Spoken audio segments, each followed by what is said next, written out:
Hotep à tous, bienvenue sur la chaîne des panafricanistes par essence, par conviction et par excellence. Celle des citoyens qui émitent par nécessité et obligation de combat. Nous sommes une chaîne qui n'est guidée que par nos ancêtres et rien que par les ancêtres qui appartiennent à l'égrégore du monde noir. Par conséquent, nous ne croyons en aucun Dieu venu de l'étranger. Toutefois, cette vidéo n'est aucunement destinée à inciter à la haine ou à la violence. Car nous menons un combat qui est d'abord et avant tout spirituel, intellectuel et démocratique. Ensuite, il est politique, géopolitique et géostratégique. Contre l'impérialisme, le colonialisme, le néocolonialisme et l'endocolonat, qui sont tous qualifiés de crimes contre l'humanité. Nous menons ce combat sur la base du principe fondamental que nous avons hérité de nos ancêtres kémites, qui est celui de la Mahat, c'est-à-dire solidarité, vérité et justice. Vous êtes donc en droit de connaître la vérité et nous avons l'obligation de vous dire la vérité, rien que la vérité, afin que justice soit rendue au continent africain. Et ça, c'est notre modeste contribution dans cette noble lutte en faveur de la souveraineté, la dignité, la solidarité et l'unité africaine. Bien-aimés frères et sœurs, Jean-Luc Mélenchon, il est maintenant proclamé le roi du Congo belge. Ah non, non, non, pas Congo belge. Congo, France. Non, pas Congo, France. Congo de Tshisekedi. Pourquoi je dis qu'il est le roi? Quand le roi arrive au pays, là, il doit rencontrer toutes les couches de la société. Ah oui, il doit rencontrer tout le monde. Il doit parler avec tout le monde et chacun doit venir lui poser des questions, lui présenter ses doléances, ainsi de suite. Et Jean-Luc Mélenchon, il quitte un clochard, un vaurien, un loser. Ici aux États-Unis, on l'appelle loser. Il quitte la France. Juste parce qu'il est blanc, quand il arrive, il doit rencontrer tous les responsables du Congo. Tous. Y compris les responsables académiques. Les présidents d'université, les recteurs d'université, les étudiants, tous ils viennent au pied de cet imbécile. C'est-à-dire que, je ne sais pas, Tshisekedi lui-même, c'est lui qui a ouvert le bal, le président. Jean-Luc Mélenchon vient, Tshisekedi prend le temps, dans un pays qui est en guerre, il a le temps de rencontrer un vaurien, un voyou, un imbécile comme Jean-Luc Mélenchon. C'est-à-dire que vous vous dites, mais attendez, ce type-là, il réfléchit souvent ou quoi? Et il y a des gens qui vont dire, non, toi, tu parles des diplômes, non. Tshisekedi a, soi-disant, une licence, mais elle est contestée. Donc, il a obtenu en Belgique, une petite licence qu'il a obtenue en Belgique. Et il est complexé devant Jean-Luc Mélenchon, parce que Jean-Luc Mélenchon était candidat. Vous savez ce que Jean-Luc Mélenchon est venu vendre aux Congolais? Écoutez-moi bien. Qu'est-ce que Jean-Luc Mélenchon est venu vendre aux Congolais? Parce que, en politique, il n'y a rien qui se fait de gratuit. En politique, il n'y a pas d'émotion, il n'y a pas de pardon, il n'y a pas de pitié, il n'y a pas de complaisance. Quand on fait de la politique, quand on est un homme politique, tout ce que l'on fait, c'est pour obtenir quelque chose en retour. Lorsque vous partez voter, écoutez-moi bien, lorsque vous partez voter, vous prenez votre bulletin, vous mettez dans le vote. C'est pourquoi? C'est parce que le candidat pour lequel vous votez là a une belle tête. Vous croyez à ça? Dans ce cas, n'allez pas voter. Restez à la maison. Vous partez voter parce que dans votre tête, vous vous dites que ce que je veux pour ce pays, c'est lui qui doit le faire. C'est lui qui est à même de le faire. Celui qui a le courage, qui a la volonté, qui a la capacité de faire ce que moi je veux de mon pays ou de ma commune, de ma ville. Vrai ou faux? Ça, c'est la politique. Mes enfants vont aller à l'école. Il n'y a pas de bonnes écoles. Lui, là, s'il est président, lui là s'il est maire, lui là s'il est député, il va tout faire pour nous amener une école ici. Au lieu que nos enfants puissent aller étudier à 5 km, ils vont étudier ici. Au lieu que nos enfants puissent parcourir 5 km de marche, lui là, il pourra nous donner un bus qui nous permettra à ce que nos enfants puissent quitter Chypralec. Quand on est malade, lui, il va mettre un hôpital et faire venir des médecins qui vont nous soigner. C'est pour ça qu'on vote. On ne vote pas parce que le gars là, lui, il est beau, il est élégant, il a ceci, il porte des Weston. Non. Si c'est ça, ne partez pas voter. C'est mieux pour vous. Je vous conseille, si c'est ça là, ne partez pas voter. On part voter parce que on a une idée de la société pour laquelle cette personne pour laquelle vous votez va diriger, comment il va faire, ce qu'il va apporter en plus. C'est ça la politique. Donc quand Jean-Luc Mélenchon quitte Paris pour venir à Kinshasa, il n'a aucun mandat officiel, légal. Député, bon, on s'en fout de ça. Il ne prend aucune décision. Lui, il est là pour faire les lois. Oui. Et il n'a jamais fait passer une loi. Quand il vient, il a dans les mains un projet de loi qu'il va faire, il va discuter au Parlement. C'est-à-dire que Tshisekedi, je crois que le type là, sa place c'est en enfer. Attendez. Jean-Luc Mélenchon vient avec un projet qui n'est pas soumis au Parlement, en discussion, non. Un projet qu'il va soumettre. Ou qu'il a soumis, mais on n'a jamais discuté avec de ça. Vous avez déjà entendu la France, les parlementaires français condamner le Rwanda? Non. Et même s'ils condamnent, vous avez déjà entendu les parlementaires français prendre des sanctions contre le Rwanda? Non. De toutes les façons, les parlementaires français savent qu'ils ne peuvent pas faire ça, ils ne peuvent pas condamner le Rwanda tant que les États-Unis ne leur donnent pas le droit. C'est ça la politique. Donc, quand Jean-Luc Mélenchon vient avec un projet, il a eu tout le temps pour faire. Il ne l'a pas fait. Pourquoi il ne l'a pas fait? Parce qu'il ne peut pas le faire, parce qu'il n'a pas le pouvoir de le faire. Il peut brailler. Vous voyez comment il a braillé pour Israël? Vous l'avez vu partir en Palestine. Pourquoi il n'est pas parti à Gaza? Il devait partir à Gaza, là où il y a des bombes. Là. Il dit, moi je suis français, je suis arrivé à Gaza, maintenant vous arrêtez de bombarder Gaza. Israël a bombardé, a envoyé déjà 25 000 tonnes de bombes. 25 000 tonnes de bombes sont tombées dans Gaza. Au moment où je vous parle là. Donc, Jean-Luc Mélenchon, un voyou, un vaurien, il vient, le président Tshisekedi, le pays est en guerre. Il a le temps de s'asseoir pendant 30 minutes, 1 heure, pour parler avec un voyou, un vaurien. C'est Jean-Luc Mélenchon, là, qui a fait élire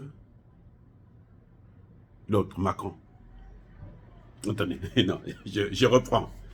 C'est Jean-Luc Mélenchon qui a fait élire Macron. C'est donc lui qui a mis Macron là, vous voyez. Parce que quand ils sont arrivés au deuxième tour, lui étant évincé, étant déjà éliminé, si lui s'était dit, moi je ne donne pas de consignes de vote, les Français auraient dû choisir entre Macron et Le Pen. Peut-être que Le Pen devait l'emporter. Moi, je n'ai pas de choix pour l'un ou pour l'autre, parce que de toutes les façons, ça ne me regarde pas. Vous vous intéressez peut-être à ça, moi, ça ne me regarde pas. Bon, Jean-Luc Mélenchon dit, ne votez pas pour Marine Le Pen. Donc, il faut voter pour Macron. Vous savez pourquoi? Je ne vous ai pas dit pourquoi. Parce que Jean-Luc Mélenchon croyait que Macron devait le nommer Premier ministre. Mais ils n'avaient pas traité ça ensemble. C'est ça le problème. Parce qu'en politique, c'est ça. Donc, lui, il a fait voter Macron pour que lui, il puisse être le prochain Premier ministre. Il n'a reçu Rien du tout. Que dalle. Niet. Zéro. Maintenant, il vient à Kinshasa pour dire qu'il a un projet de loi qui a été déposé à l'Assemblée. On va le discuter. Et quel est le problème de Tshisekedi dans ça? S'il discute là-bas ou pas? Où est le problème de Tshisekedi? Tshisekedi pense que pour régler le problème du Congo, il faut que la France dise quelque chose. Non, la France ne compte rien, pour rien. La France, là, ne compte pour rien du tout. Le Congo démocratique, là, est plus riche que la France. Le Congo démocratique peut acheter la France. Le Congo démocratique souffre des mauvais dirigeants comme Tshisekedi. Si Tshisekedi était un bon dirigeant, là, lui, il pouvait acheter la France. Il allait faire venir Macron depuis Paris, qui vient là pour essuyer ses chaussures.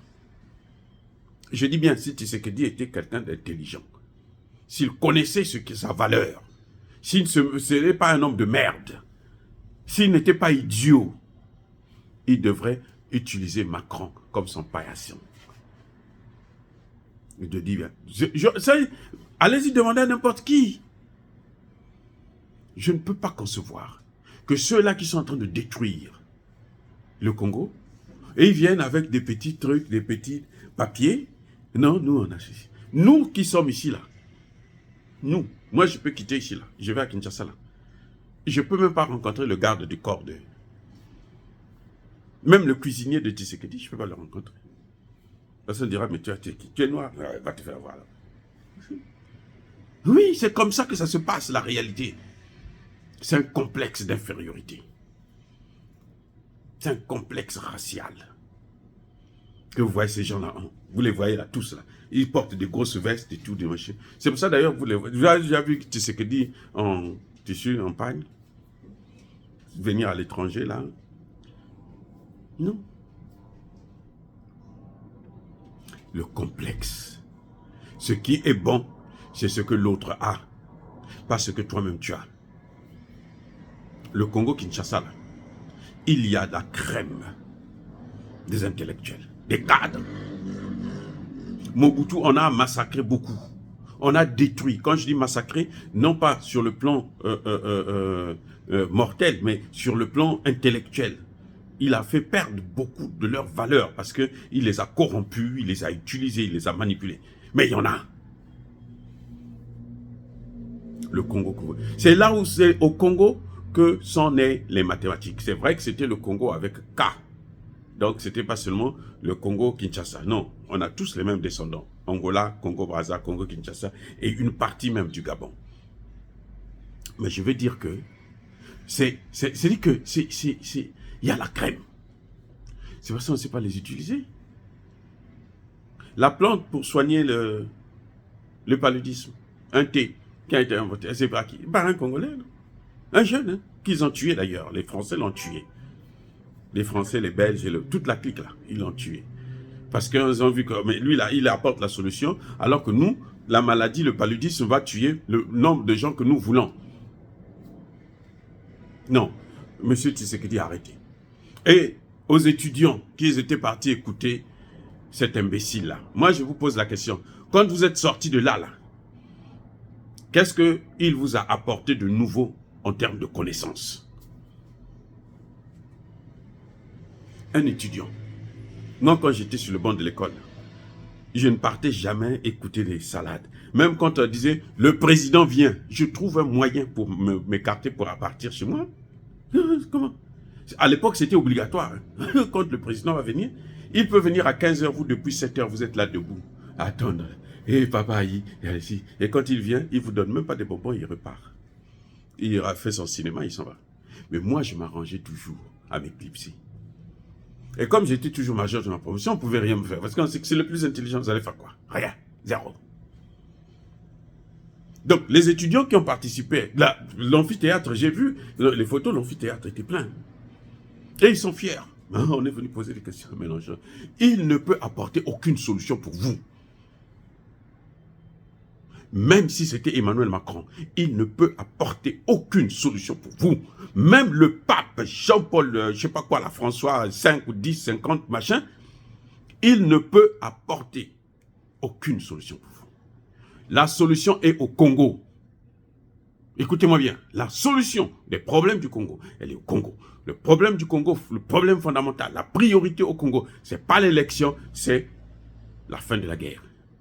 Combattre les rebelles, les terroristes qui sont à l'est du Congo.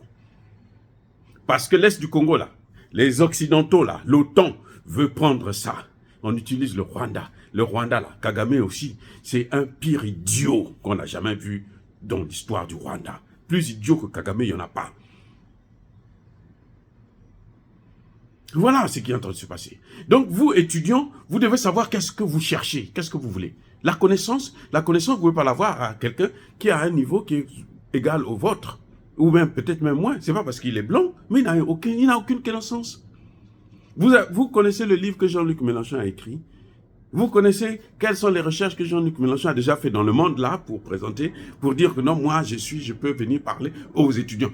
Vous avez vu Macron devant les étudiants à Ouagadougou au début de son premier mandat. Pourquoi il avait échoué? Mais parce que c'est un vaurien. Déjà à l'école, il était nul. Donc quand il arrive devant les étudiants, il n'a rien à apporter, il est obligé de délirer. Ce que vous avez vu à l'époque là, Macron et Kaboré, qui voulaient humilier Kaboré et qui s'est fait lui-même humilier, parce que dans le monde intellectuel, nous savons que c'est lui qui s'est fait humilier. C'est pas notre aîné, Kaboré, non. Donc, étudiants africains, écoutez-moi bien. Arrêtez de vous faire manipuler par des imbéciles. Arrêtez, parce que vous serez aussi des imbéciles.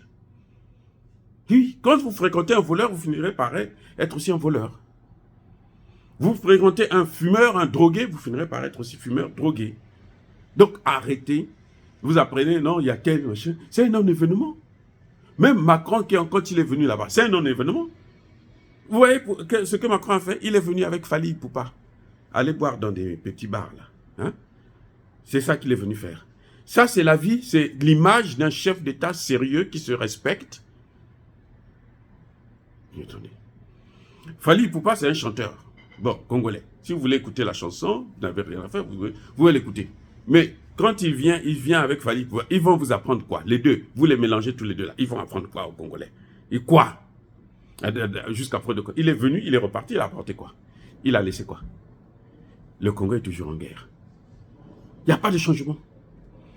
Parce que la solution du problème du Congo, qui est pour moi essentiellement celui de la guerre dans l'est du Congo, le Congo est attaqué, elle se trouve dans les mains des Congolais.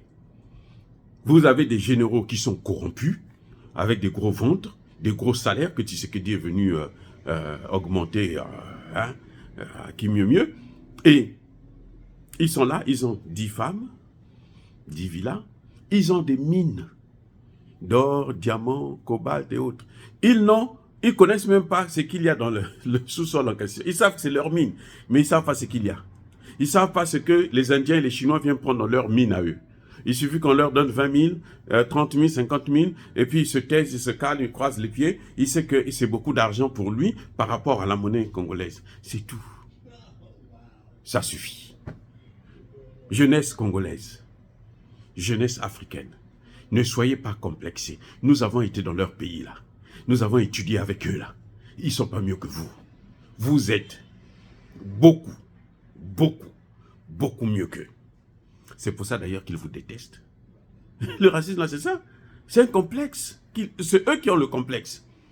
Ils vous poussent à avoir un complexe à travers les médias, à travers la communication et autres. Mais en fait, ce sont eux qui ont un complexe sur vous. Arrêtez de vous prendre pour n'importe quoi. Vous êtes la crème, vous êtes une valeur. Dire cela, c'est inciter à la haine ou à la violence. Non, il y a ma colère. Encore une fois de plus, bien-aimés frères et sœurs, je persiste et je signe, soyez bénis. Soyez abondamment bénis par le Dieu de Kémite et par nos ancêtres angélisés. Mais que tous ceux qui persécutent le continent africain le pillent et le déstabilisent, qu'ils soient noirs, blancs, chinois, arabes, indiens, ou qui qu'ils soient punis, maudits, foudroyés, neutralisés, écrasés, effacés par ce Dieu de Kémite et par nos ancêtres angélisés. Vive l'Afrique éternelle, j'ai dit et j'assume.